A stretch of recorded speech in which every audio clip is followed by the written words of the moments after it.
Welcome to Behind the Grind, an entrepreneur think tank where we sit down with entrepreneurs and high-performing individuals to talk about their journey. My name is Jimmy O'Donovan. I'm sitting here with my co-host, Tucker Massey. Hey guys, so as always, Behind the Grind is sponsored by Long Hollow Creatives, a boutique co-working and co-op studio space located at 700 North Gillimard Street. Today we have the pleasure of sitting down with Dr. Michael DeMaria. He is a 4-time Grammy Nominee, a psychologist, best-selling author, yoga and meditation teacher, sound healer, and of course, an entrepreneur. Dr. Michael, how are you doing today? Oh, it's great to be here, Tucker and Jimmy. Thanks for having me. Thank you so much for taking your time. We appreciate it. So, Dr. DeMaria has released 4 books with 2 soon to come. He is a 4-time Grammy nominee, and he was the contributing artist on the Grammy-winning children's album All About Bullies, Big and Small, on the 54th Grammy Awards. That's absolutely ridiculous. Thanks, Tucker. How did you? Well, let's go ahead and There's give a little lot to dive into. Yeah, let's go ahead and give a little background to the people. Sure. Well, basically, my first love was music, and that was my real passion, and it's my first love. And when I was 18, when I announced to my mother and father that I wanted to study film, music, and art, my dad laughed, basically. Really? And he said, "You're the son of an immigrant. I'm first generation Italian American, so my dad was born and raised in Italy. Moved here when he was 20, and my mother grew up in foster homes. Oh, wow. So there was a real premium on security, and both of them had lived on the streets at one time or another. So it was basically, you need to be a doctor, your kids can be artists and musicians. Right. So. And what did your father do for work? So he actually was a PhD chemical engineer. He came to this country not even speaking English at 20, and by the time he was 28, he had a PhD in chemical engineering from University of Michigan. Wow. So Jeez. yeah, brilliant guy, but he was, I love you, Dad, but he was a hard ass. Right. Yeah. and it was, so here is this guy who was kind of a hero to me. Mm-hmm. So, and I was kind of the good altar boy, do as you're told. My brothers were the rebels, so I really took his words seriously. I at the time didn't have a strong enough sense of self to say, no, I'm going to strike out on my own. So I spent a lot of time figuring, what kind of doctor can I be, and dabble in music and art and theater. And I found about music therapy, art therapy, drama therapy, and I said, well, I can do this. I could be a psychologist. And my dad was kind of, well, that's not a real doctor. He had a PhD, not an MD, but I guess it's okay if you get your PhD. So looking back on it, I'm very pleased and happy that I've kind of had this circuitous route, because my music would not be what it is without having also 30 years as a psychologist. That background. Yeah, absolutely. So that's what's created this kind of multifaceted career for myself. And you said siblings, brothers. Are you oldest, youngest, middle? Where do you fall? I'm the screwed up middle child. Okay. Well, yeah, I say that tongue in cheek. But yes, I'm the middle of 3 boys. Okay.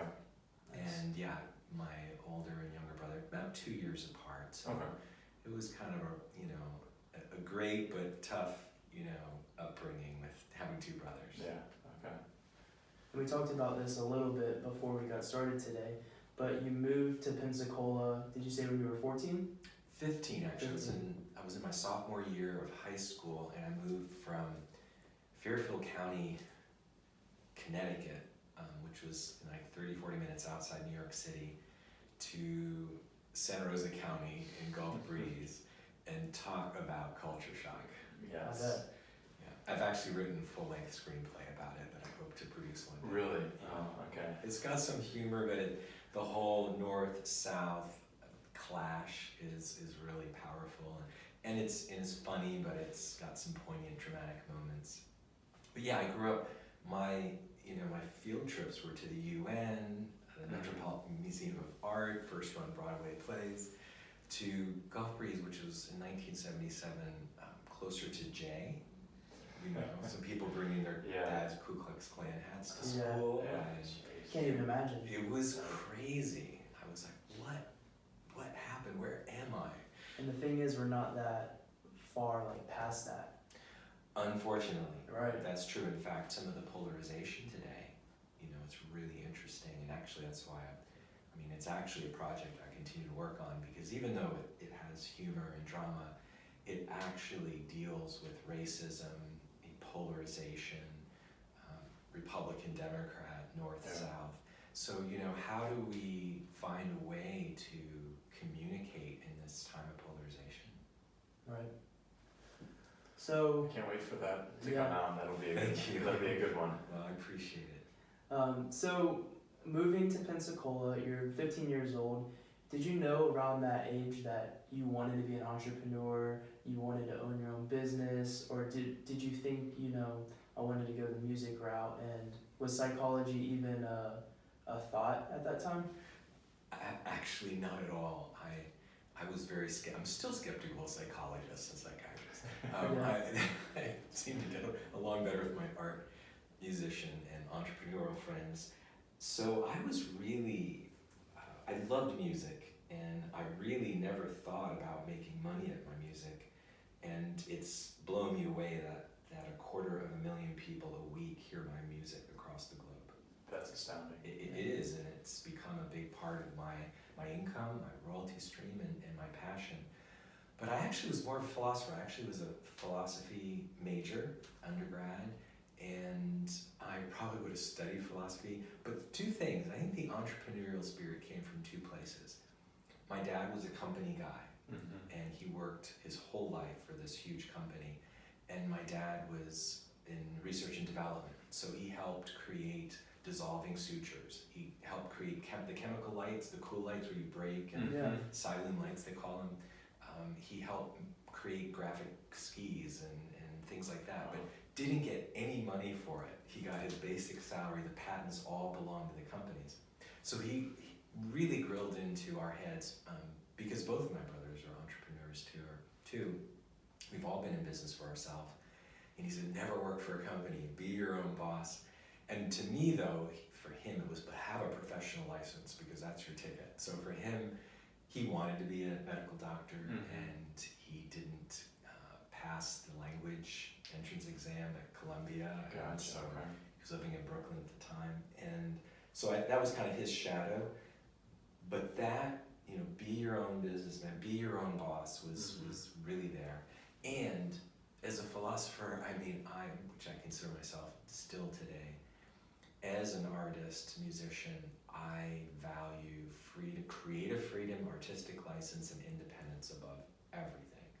And that's where I actually feel that artists and entrepreneurs have a lot in common, because it's about the art of now. It's like it's a constant shifting shoreline, and you always have to be ready to adapt and shift and change, which is very similar to recording an album, painting a painting, writing a poem, creating a screenplay. So that improvisational, I would say if there's a theme that runs through my life, it's the art of improvisation, the love of improvisation. And so I think that was has been a thread throughout my life that's really informed my entrepreneurial spirit. To be honest, money was never like a main goal for me. It just wasn't. But contributing to the world, making a difference, having a blast, and doing what felt most authentic to me was. That's how you usually win. That's it. When you have that mindset. Yeah, that's what's interesting to me. And I remember even hearing Ted Turner in one of his talks say, making money was never a goal. It was always a consequence. It was a side effect. It was a result of following my heart, following my passion. So that's really stayed with me too. Yeah, that's awesome. Where did the love of music, truly come to the forefront? When did you make that switch? Okay, here's this degree in philosophy, but now this is what I love. This is where I'm gonna go. This is where I'm gonna put all my eggs into one basket and go for it. That's a great question, Jimmy.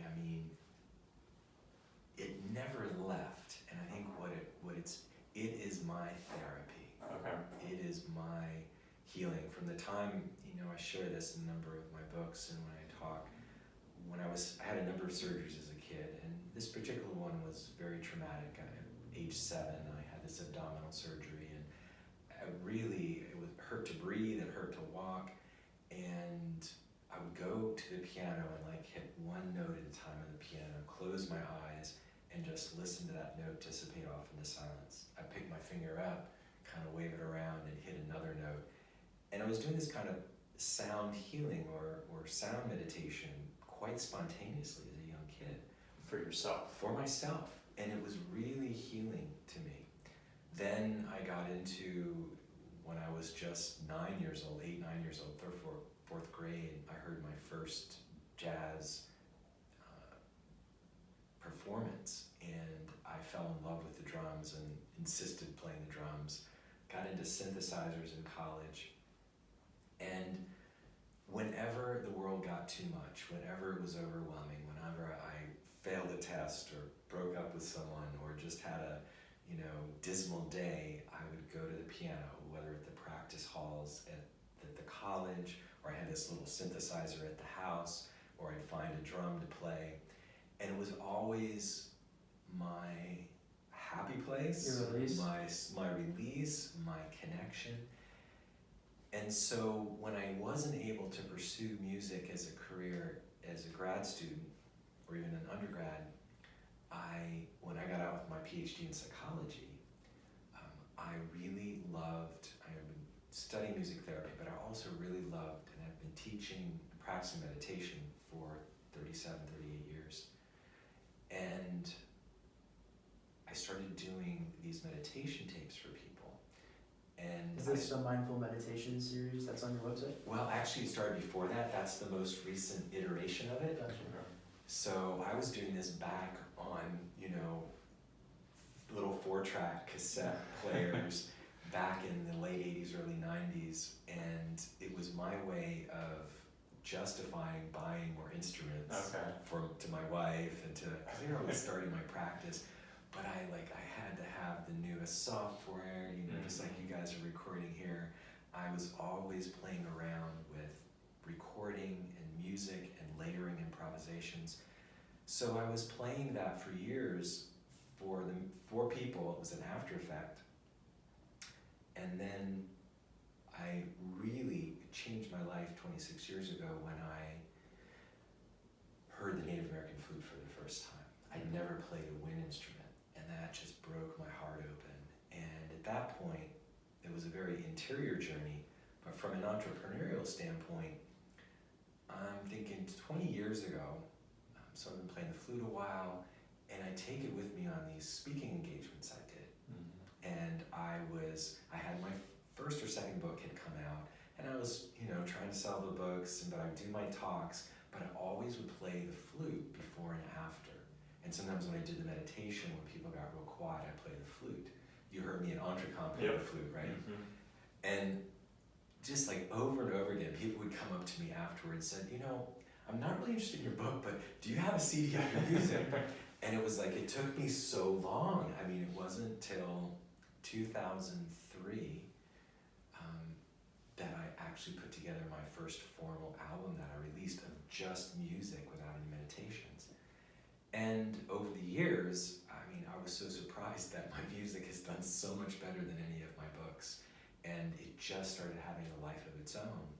So it was really, I consider our life purpose is, if you imagine 2 circles overlapping, one circle is your greatest joy, and then the other one is the world's greatest need. Mm-hmm. And where they oversect is your life purpose. So it's a conversation with the world, what you really love, and then what's needed. Mm-hmm. And then how the world responds to you, and it's like an ongoing conversation.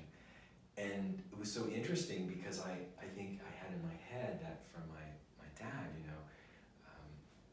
you're not gonna make any money in music, and there's that. My daughter and I love. There's that satirical movie, Walk Hard. I don't know if you ever saw this movie, but no. There's a great. Kristen Wiig is telling this.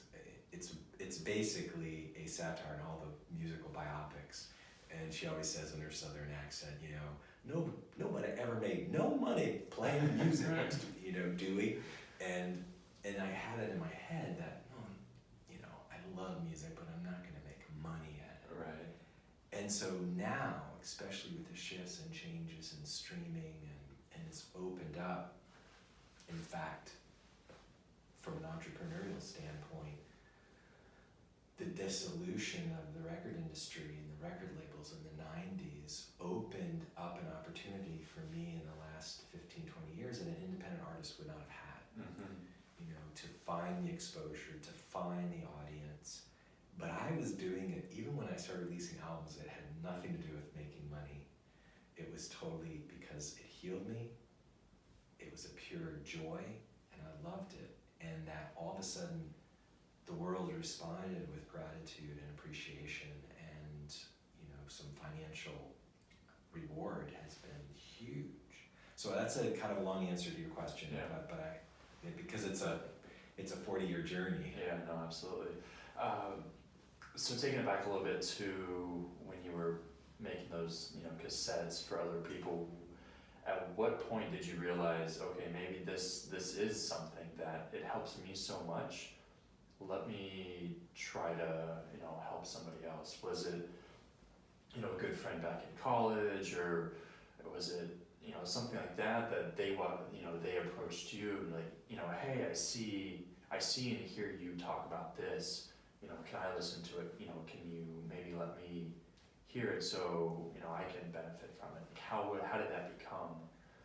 Yeah, it's a great question, because even though I was justifying buying new instruments and software to my wife, and then I could write off taxes as a legitimate expense because I was doing my own soundtrack to the meditations. That's what I was really interested in.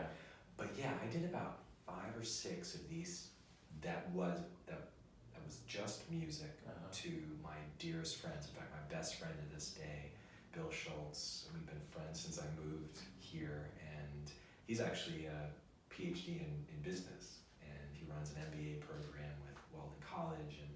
But in high school and college, we got together and we'd do this improvisation. He plays guitar and cello, and I would sit there with my piano or synthesizers, and we did this, we called it soft space. And it was way before there was even anything like called new age music or healing meditation music or, you know, down tempo or anything.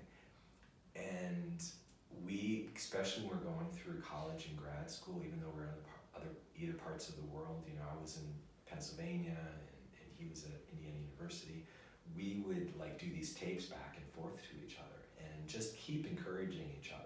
So that was a really important process. I mean, that we, you know, and none of the music I'm ever going to probably release because, you know, just what we had to work with. But, you know, it was very important part of my evolution as a musician, recording artist, and, you know, to this day, he's my biggest fan. It's amazing to be surrounded by those like-minded individuals to help propel you to the next level. Do you think having him helped your career to where it is now?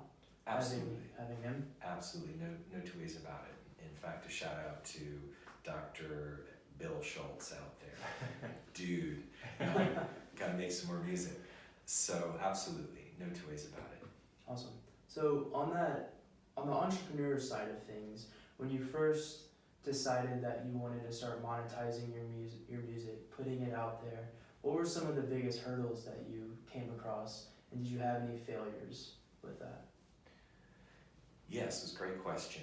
So my first album, you know, and I tell people it's never too late to be who you might have been. I mean, my first album I released, even though I've been playing music my whole life, I was 42, 2003. I could barely call myself a musician at that point.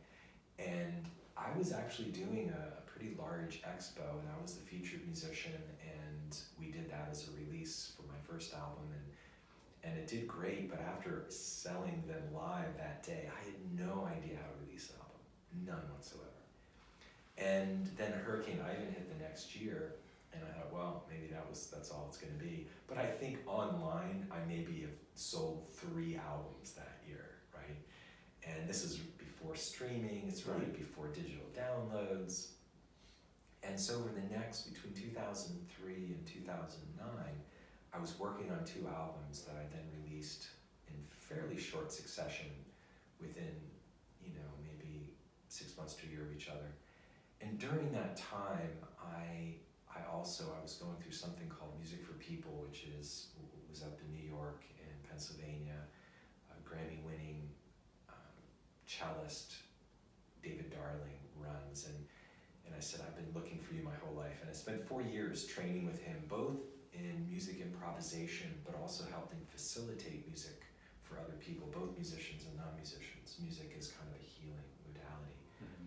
And through that time, I really got to meet a lot of people in my genre of music, people who had been legends to me back, for the last 20, 30 years.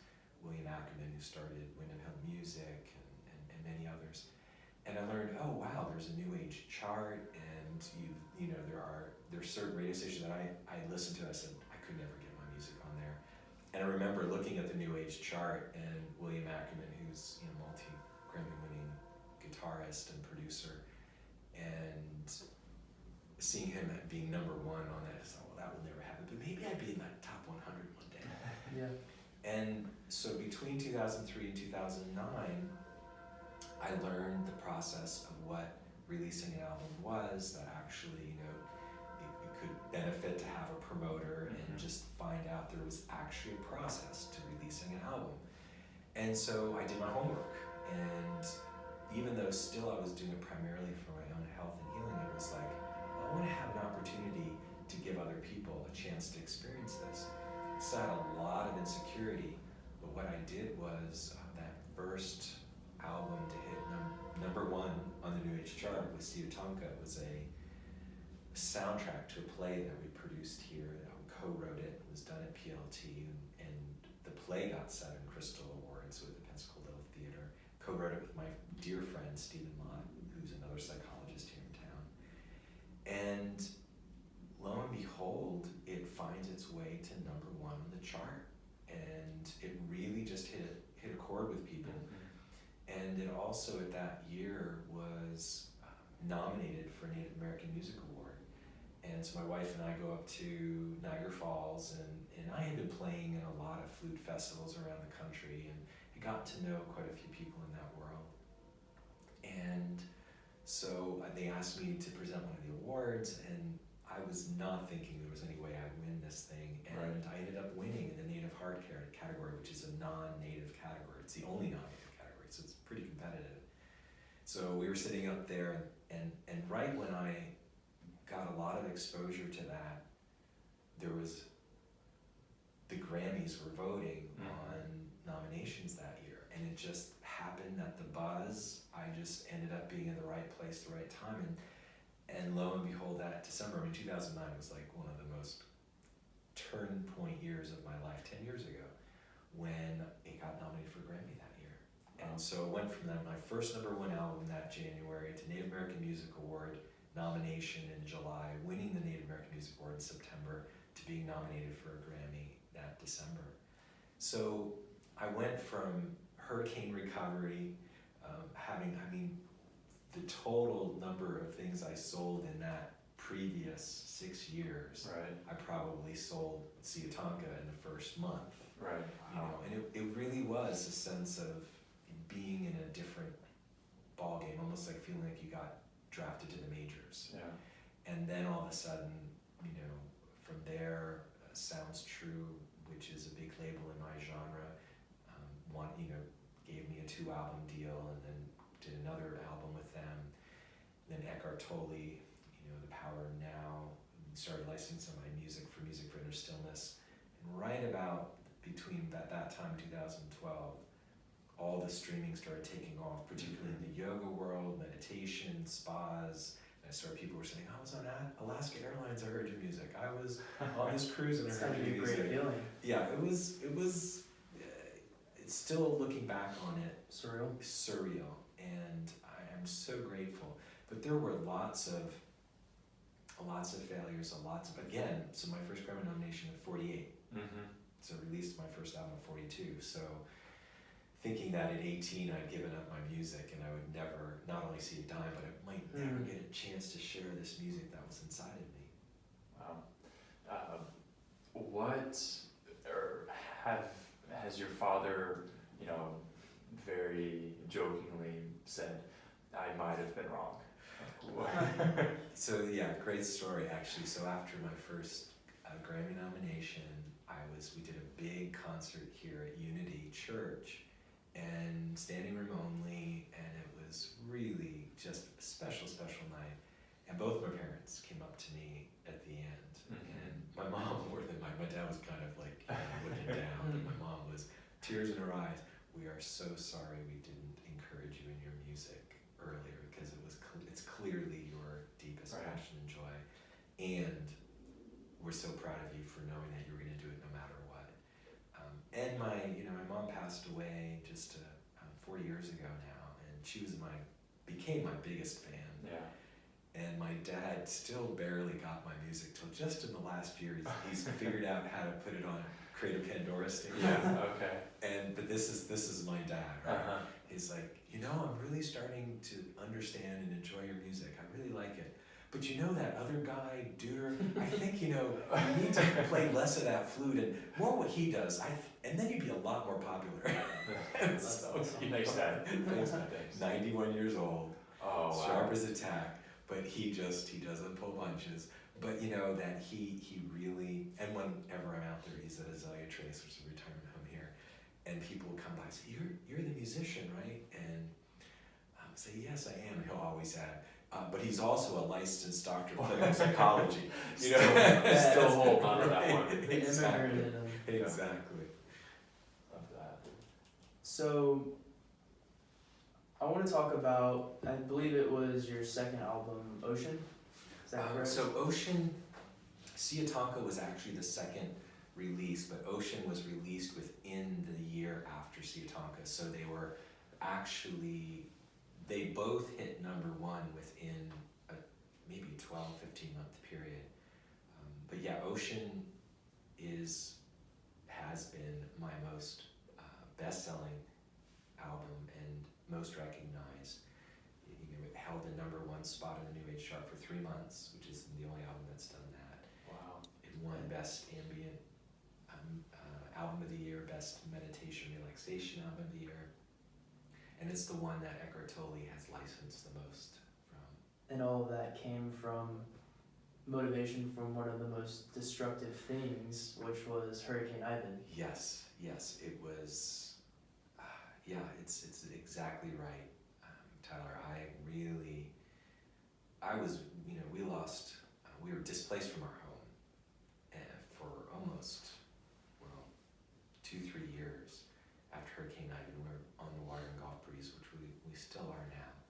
And were you guys around during Ivan? No, I was. But I think I was in elementary school. So you probably still remember though how crazy it was. So we were. I remember going outside with my skateboard.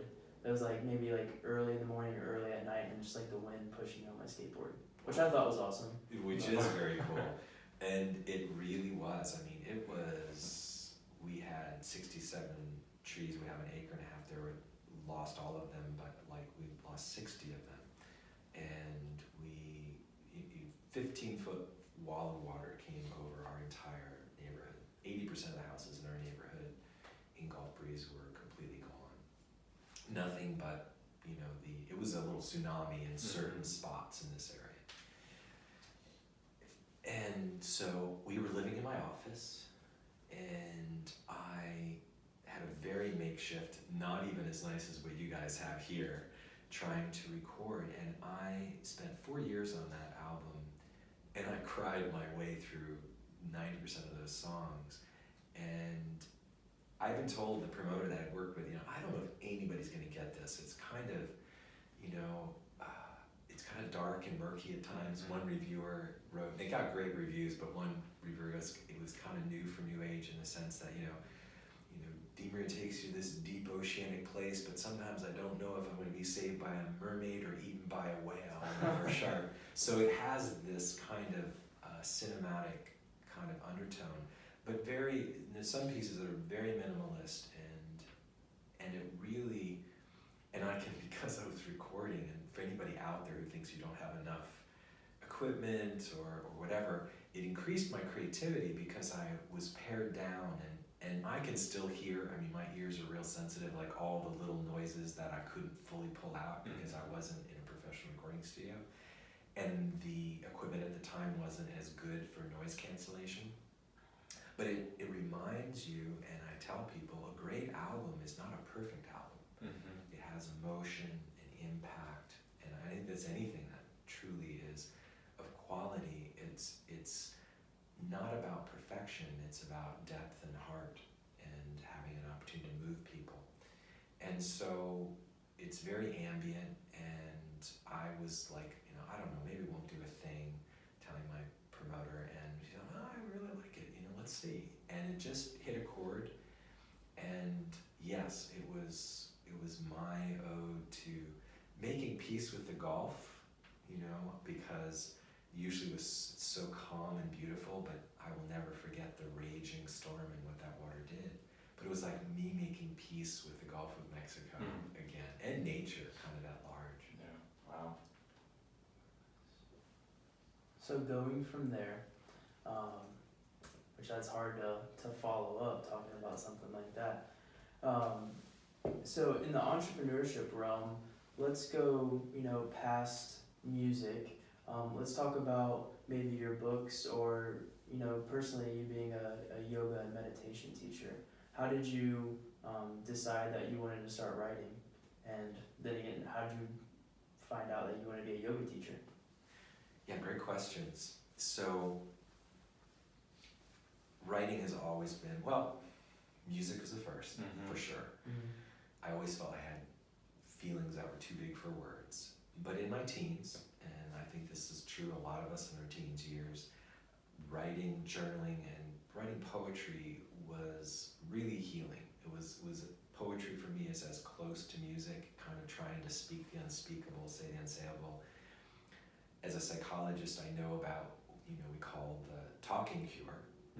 If you, in a safe space where you can say anything you want without judgment, people heal. People get a chance to emote and feel and express.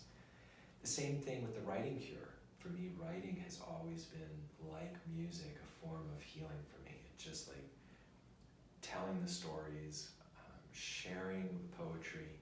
It's been a way for each of my books then poetry has been a way for me to distill, consolidate, and express my experience and make sense of it in a way. One of my first mentors in writing said, Michael, you have to honestly ask yourself this. Do you want to write a book, or do you want to have written a book? So it was a very different thing. Okay. And I said, I want to write a book. And he said, because also what I want you to see is writing a real book will change you. So write a book that will change you. So each of my books has, just like the albums, have felt like a process of personal growth.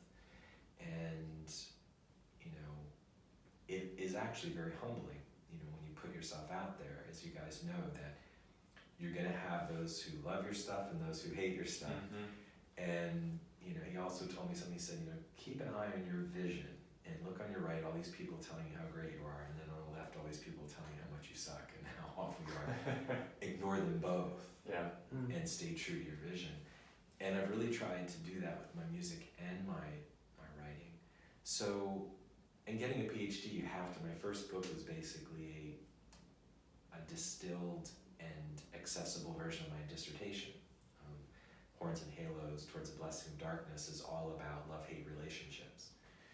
Internal, external, both? Both. Okay. Both, yeah. So mostly how, I was very interested in how most cases of domestic violence, or most cases of murder and violence, occurred between people who were like familial, Right. husband and wife, or partners, or lovers, or parent, kid, brothers, sisters. And that was like, this is really strange, right? And so that grew into my dissertation. And my next book, Ever Flowing On, was based upon grandmother, I had a dream about my grandmother said, you know, if you died tomorrow, what value do you have to leave your daughter? And she was 6 at the time. I realized all my academic papers, I never really talked about what was most important to me. So that was a whole 7-year journey. And then this most recent book, Peace Within, Clear Your Mind, Open Your Heart, Embrace Your Soul, and Heal Your Life, was basically encapsulating, like the music did, my journey from Hurricane Ivan through all of a sudden rediscovering and embracing my music and what's happened for me over the last 10, 12 years. But also trying to teach meditation yoga. So from that 7-year-old kid who was meditating with sound, I always was drawn to those kinds of things. I did martial arts for years, got into meditation. When I was 18, up here at the University of West Florida, I was going through a major crisis, and this dear man, Dr. Bill Michaelis, who's still one of my dearest friends to this day, very well-renowned Buddhist psychologist and meditation teacher. And so taught me both to meditate and to journal from a really deep place, like a feelings journal, when I was 18. And I'm so grateful for that, because those two things have really informed my life. And then the poetry, I have one book of poetry already published, and another one coming out, hopefully, in the next 2-3 months, When All Is Lost, Finding Heart in the Dark. And this is for anybody out there who's writing, composing, creating. When I was doing one of my other book, I think it was Ever Flown On, I had released, and I was doing a panel, and there was a poet there, and I was saying, yeah, I'd like to write some poetry. She says, where is it? And I go, I got shoe boxes full of it at home. And she looked at me just like, that's terrible. And I said, I'm sorry? Right. Excuse me? No, that is not what you were expecting right. to hear. And she said, your poetry's not for you. Your art's not for you. Your gifts are not for you. Your gifts are there to be given away. And it was like, wow. And you never thought about sharing what you've written? It was a very personal thing, but I really realized there were poems that were therapeutic poems that probably, like when you create a lot of, whatever you're doing, and I create a lot of music, only so much music is album worthy and gets released. I all of a sudden started looking at my poetry that way. And by the way, 2 of my main themes, and you heard me talk about this at Entrecon, which brings together my creativity and my philosophy of life. Each moment is a note in the song today, and every day is a poem. And to really look at every day freshly like that, like how are you going to create your day? It's that, to me, ultimately it's about being an artist of life. A lot of these mediums are vehicles for my what I call my soul work, whether it's poetry, music, etc. But the deeper expression is like really showing up today and being fully present in each moment. Now, how we each do that's going to be different. For somebody that may be cooking, for another person it can be podcasting, whatever it is that you put your heart and your soul into it. So when I started thinking about, you got a timer? Okay.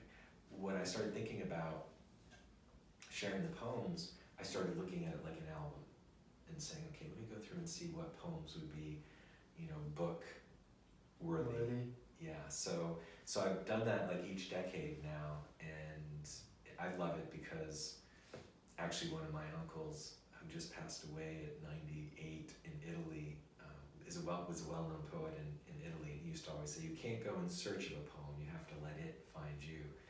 So I think of poems and music as kind of the teaching tool, where they teach me, and so I come back to them over and over again and keep working with them and learning from them too. Wow. To say it's impressive is it doesn't do anything justice. Thank you guys. Meditation is something, it's not new, but for me it's something that I've been seeing more and more each day. For someone that isn't familiar with meditation, in a sentence or two, how would you describe meditation, and how could someone start the road to meditation to start meditating? Awesome. Yes, I was interviewed on a show early in the year on has meditation gone mainstream, and I really think it has. And last year, or the year before, Time Magazine had on the cover the Mindfulness Revolution, which is kind of like beyond the information revolution, is this mindfulness or meditation becoming mainstream. So the most simple definition of meditation, there are two basic forms. There is attention training, which is basically concentration. So you focus on one thing, and whenever your mind wanders, you bring it back. The most Or like your breath. Correct. That's the most common object of meditation, for concentration meditation, which is the breath. So just counting breaths is a powerful meditation. And whenever your mind wanders, you lovingly but firmly bring it back to your awareness of the breath. But that can also be done anytime you're in the present moment and focusing in the here and now and tuning into your senses. So thoughts are always taking us into the past and the future, where sensations bring us into the moment. So the other main kind of meditation is mindfulness. So with mindfulness, you're simply bringing yourself into full present, non-judgmental awareness of what is. So you can have a meditation bike riding by doing a mindful bike ride where you're focusing on your breathing, you're focusing on the sensations. You're constantly bringing yourself back to being fully present in the bike ride. You can do a mindful walking meditation. One of the things I do here at the community once a month is a yoga nidra meditation, which is a lying down where we go through all the senses in the body. So meditation can improve anything you do because it's helping you bring all of who you are into the present moment. So even, before we started, we did a little release into the now, which is a little mindfulness meditation. We know even one deep breath, but if I can get people to do 3 deep breaths, I call it the 3 breaths to de-stress. When you breathe in your nose as deeply as possible, you breathe out the mouth until you can't breathe out anymore, and then just a little bit more. And you do that 3 times for someone who wants to get started. You're in another world. And I think at Entrepreneurship, I had everybody do this. Everybody close their eyes. You can just feel the whole room shift and change. So the other thing, practically, on my YouTube channel, I have my 7x7, totally free. And what's your YouTube channel called? YouTube.com/Dr. Michael, /MB DeMaria. I should have. So it's just the channel is called Dr. Michael Brandt DeMaria. I should probably come with a better name. But basically, I have this 7x7 meditation challenge, 7 minutes a day for 7 days. And I guide you through it. It's a really nice way to just begin. But I've had over 100,000 views in over 170 countries around the world on that, and it's really been a really wonderful response from people. And there's lots of other meditation practices out there. And I deeply, I'm a big believer. If I get people to sleep well, eat well, do some exercise, meditate, have a creative outlet, I work myself out of a job as a psychologist. Well, I feel like this is a pretty good transition point. So we have a musician, an author, and now your profession of being a psychologist. How is everything being tied together? Let's dive a little bit deeper into your profession of being a psychologist. So I have a PhD in clinical psychology, and I've practiced as a licensed psychologist for 31 years this year. However, for the last 14, 15 years, I've not formally taken insurance, done a diagnosis, or done a treatment plan. So basically, my approach is very holistic, and I call it integrative wellness. In fact, I call it heart-centered, soul-oriented, being-level integrative wellness, which is a mouthful. But I actually am a bit of a critic of a lot of traditional psychology and psychiatry, at least in this country. And it's been a great gig, and it's been wonderful. I've always had a sense of mission of not only helping people, but culture at large, which we need more than ever today. Right. But our basic, not just psychology and psychiatry, but our basic medical model and our educational model is based upon a very outdated paradigm that we know is not true. You know, the basic, what I call, and forgive me for the philosophy or the philosopher in me, the Aristotelian, Cartesian, Newtonian view of the universe, you know, which basically is also fit very much into more of a patriarchal view of the world, and has seen us in the Industrial Revolution create a culture of people being kinds of cogs in a wheel. And the main paradigm was that the world was a well-oiled machine and we should be like appliances that run at a particular rate all the time. We know with the advent of quantum physics and relativity theory that things are much more mysterious than we ever thought, and that we are not objects in space as much as patterns of energy that are moving and shifting and interacting with everything around us. And so this hasn't really simmered down into, you know, our cultural heritage as much. So what ties them together for me? Psychology or psychotherapy in Greek meant psyche therapon, which literally meant care of or attention to the soul.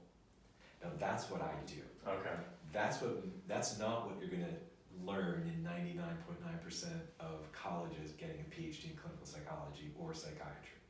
So I consider myself a guide of the soul, and that's what ties it together for me, because whenever I see someone, I see it as creating sacred space. I almost think of it as more like a soul session.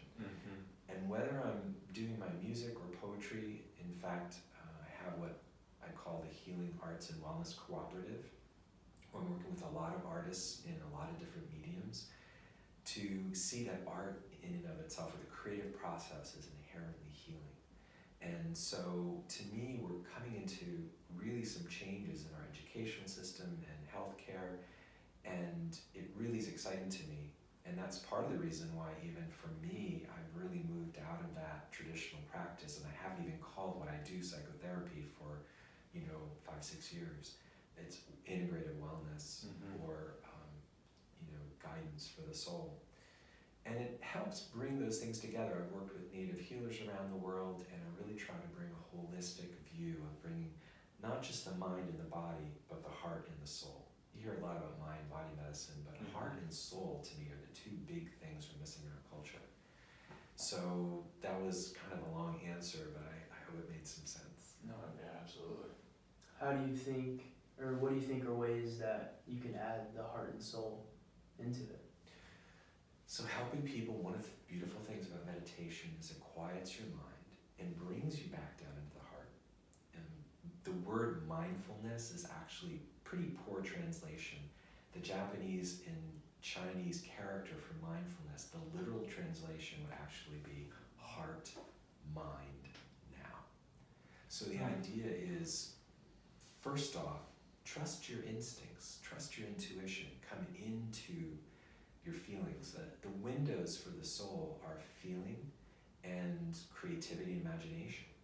So, in fact, I have this year-long mentorship I do called Souling, which is really helping people learn to create a space for the soul. To me, what we need more than ever is what I call soul friends. Remember I talked about Bill Schultz in the review. That's a soul friend. A soul friend is someone who's not just enjoying some superficial activities together, but somebody who sees into your soul, is someone who sees into your original nature, somebody who really believes in you and believes in your creativity and the possibilities you have to offer the world. In the old thinking, the old ideas of indigenous culture was that each one of us have a soul print as individual and unique as a fingerprint. And I mentioned that in Entrepreneurship. And that part of what we're here is there is to awaken to what our deepest soul's mission or joy is. And it basically, the most simple way of saying it is, the Latin word for soul is anima, which is where we get the word animation, or to animate something. So what brings you alive, what you feel like that quicking inside your body, it's not just an intellectual high, but your body responds. When you get chill bumps, we call those truth bumps, in the world of soul. And it's like, listen to those things. And also we know there's many neurons, you know, in the heart and the gut as there are in the brain. There's this deep interconnectedness. So bringing more heart and soul, Tyler, is also listening to your heart and listening to your gut and bringing that into the equation when you make decisions. And it's not just coming from here. And that's why we educate the mind in our culture, and that's why our education system is broken. But we don't educate the heart. And that means, you know, helping people learn about how to deal with their emotions. You know, in my education system, I have kids starting to learn how to identify and express and share emotions in a circle from kindergarten on. Mm-hmm. That is as important, if not more important, than reading, writing, and arithmetic. And creativity is another one. Right. Creativity is a casualty of our education system with standardized testing, etc. So soul and heart is about individuality and community. You know, being able to help people tap into their own inner genius, but also learn how to share it in a way that's interconnective. Man, Yep. I can easily like just start asking a whole bunch of questions about the universe. Yes, and I will. I'd love to go there too. We need to make this universe podcast because boy, Ooh, I have some like that. crazy questions. Yes, well, that's where I spend. But- That's what I spend most of my time philosophizing or reflecting on. And the cool thing is, meditation is a personal scientific research into the nature of the universe, the nature of consciousness. So to realize that just getting to watch your mind at work, but also your feelings, sensations, it's like, you know, in yoga we say, as in your body, so as in the cosmic body, or that we are a microcosm of the macrocosm. And you know, today, the cutting edge of physics is saying basically, you know, we in some ways are a arabesque fractal of the whole, you know, and that the entire universe looks to be made of consciousness. Consciousness may be a third element with energy and matter. That's part of the entire bulwark. I mean, it's getting some major play. It actually is making the math work in quantum physics better than not having consciousness in the equation. And that is a whole cool thing. Oof. There's gonna be a few more episodes where we Yeah, have Awesome, yeah. that'd be great. Kind of bringing it back a little bit. Have you always felt, even at a younger age, or like at what age did you realize you truly enjoy being there to help, to support, to help people understand and, you know, be more okay? You know, as you know, as you mentioned earlier, you have the music that you lended out to help people, you know, relax, you know, recover whatever they're going through, you know, your poetry, and now you being a psychologist, it's all encompassing. At what age did you realize this healer, this, you know, I don't want to say protector, but, you know, definitely somebody that was always there for somebody? Was that, you know, you to your younger brother? Was that, where did that come from? That's a great question, Jimmy. So I hear my mom, I actually, you know, I carry this little urn necklace of some ashes from her. Oh, wow. And she's, you know, she's right here. Yeah. She's right here. So Was she that to you? she definitely was that Okay. to me, for sure. And she always told me, she goes, you were definitely destined to be a psychologist. No matter what your dad says, he wanted me to be like an orthopedic surgeon, neurosurgeon, you know, heart surgeon. Those were like, that's what he wanted me to be. Right. A horrible disappointment. That my mom liked to tell the story. She said, you know, you didn't talk till you were almost 3, but really young, like even 7, 8 years old, you know, I would be on the phone with friends, and this is back when we had the big black phones, you know, Yeah. back, you know, I was born in 62, so in the, you know, the 60s with the big phones. I remember sitting in the, you know, the basement or the study on one of those phones, and she said, you would sit there, and I'd say, Michael, is there anybody on the other line? And I would go, shh, I'm listening. And she said, people, even first, second, third grade, would call me to talk to me just because I was a good listener. Wow. And And that really helped her mirror that back to me, because I still, each person that comes into my office, I see them as a world. I see each one of us as a world. And I've just continued to be fascinated by how life gets lived. And I just love people and I love life. And that room changes no matter who comes in. And that's one of the other reasons that I think traditional psychology and psychiatry misses the boat. Because from a soul perspective, everyone has the answer inside themselves. So I say, I'm here to help turn up the volume on your inner voice, on your inner wisdom, on Your guide. your inner guide, your inner healer, your inner shaman, your inner guru.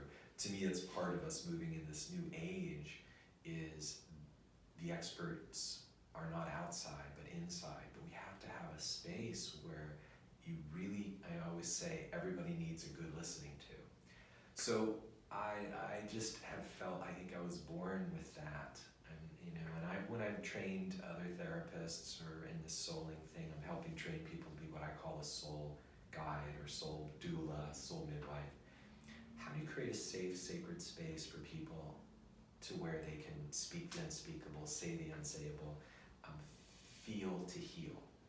For us to really feel and be vulnerable is what is required for not just healing, but what I like to think of as transformation.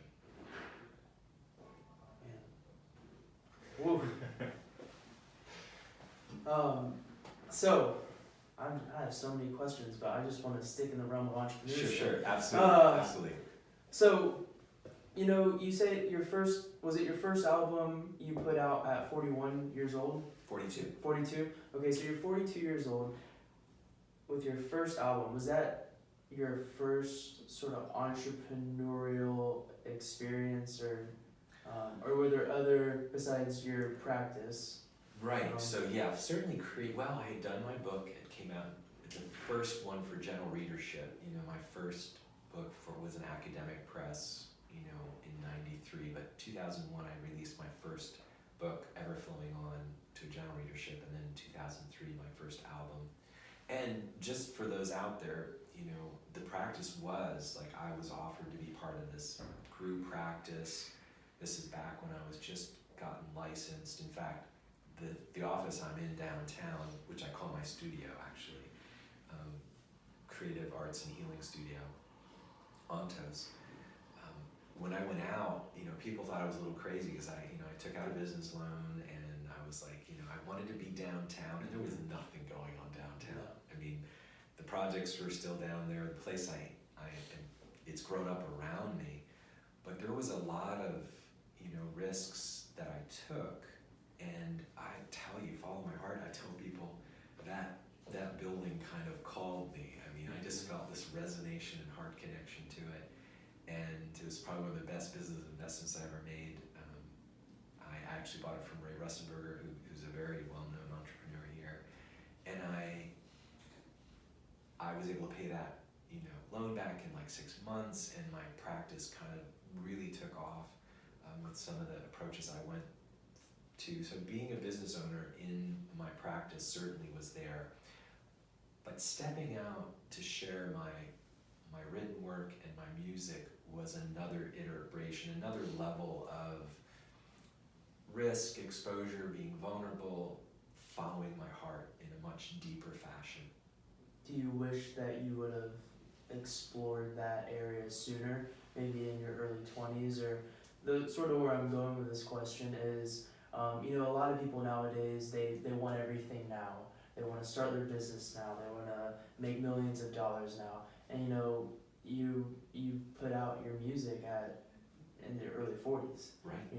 So when you were that age, around like early 20s, did you want everything now, or did you have the patience to see, like, this is the route that you wanted to take? Yeah, it's a really great question, and you could probably find people to say that I've said both sides of that. I wish I'd done this earlier. Or it took me a while to forgive my parents, but I realized that I didn't go to medical school and try to be a surgeon. I did go into psychology, which to me was a balance. And this is a good point. When I'm really honest with myself, I didn't have a strong enough sense of self to pursue a purely creative career at that time. And I really feel like I probably would have prostituted myself, kind of done music to get seen or known, or written books to get seen or known, or what was popular or trendy. I've actually always called most of my work, I had Ontos Music, Ontos World Press, Ontos Media, and soon to be Ontos Films. I just finished my first 2 short films in LA this early part of the year. One of the things I've always wanted to do is create what I think of as, and it may sound a little ambitious, but timeless classics. Something that withstands the test of time, something that's evergreen, something that has value, and I think that creates a legacy for yourself. Yeah, I think my love. So philosophy means Philia Sophia, means lover of wisdom, and that really, I was reading the history of philosophy, at 15, and I was really curious about what withstands the test of time, and I think and also as a psychologist, I've learned too, whatever goes up comes down, and we live in a balanced universe, and there is a danger of this takes us into a whole different area, what I call the difference between the ego and the soul, or the soul being our essential self and the ego being our social self or our persona. And our first foothold in the world, and we see this actually sometimes, people get too much success too quickly. And the story of Icarus and Daedalus, I don't know if you know this story, but it's the Greek myth of Daedalus is the dad, Icarus is the son, and they're on this island of the Minotaur, and they're trying to get off to escape. And Daedalus is an artisan, and he creates these wax wings that they can fly off. But he tells Icarus, don't fly too high. Oh, yep, there we go. Remember this Yeah. one? The wings will melt. But also don't go too low, or you can hit the waves and you can die. So I think particularly it's an exciting time because also the internet wasn't around when I was going through, and there is more opportunity than ever to be able to, create a career that's brand new and connect with millions of people. So there's this wonderful opportunity like never before. It's still, though, the age-old truths of if you get too inflated, it's like an inflated stock. It's like when you kind of playing too much for just acceptance, approval, abundance, money, you're missing the deeper messages of what I call the soul. So that part of us, the soul is that part of us that is connected and grounded. And that's for a lot of people, that's why even for me, the mind-body stuff, where there's a lot of ascent today. Our entire culture is based upon, climbing the ladder, etc. I always say, you're at midlife when you get to the top of the ladder and it's against the wrong wall. But some of this stuff's inevitable because my main metaphor of life is the river of life. So it's like, in our culture, we tend to, and this came from my vision quest with a native teacher 26 years ago, is, in our culture, everything's about climbing to the top of the mountain, which is willing your way to the top. But our culture, we see life as going down a river you've never been down before, with great beauty and great challenges, but twists and turns in it. And the goal is traverse its entire length. So it's like, oh, I'm going to be a psychologist. No, I'm going to be a musician. No, I'm going to be a meditation teacher. And then each time this river moves, those twists and turns are there for a reason. And, there was a time when the Corps of Engineers tried to straighten the Mississippi River, and it caused horrible flooding. And they had to go back and put it the way it was. And like, oh, actually, maybe there was something for tens of thousands of years that it was. There's a reason why. There's a reason. Yeah. So I tell people, take risks. You're going to make mistakes, and yeah, you are going to tumble and fall, and you are going to fail, and that's part of creativity.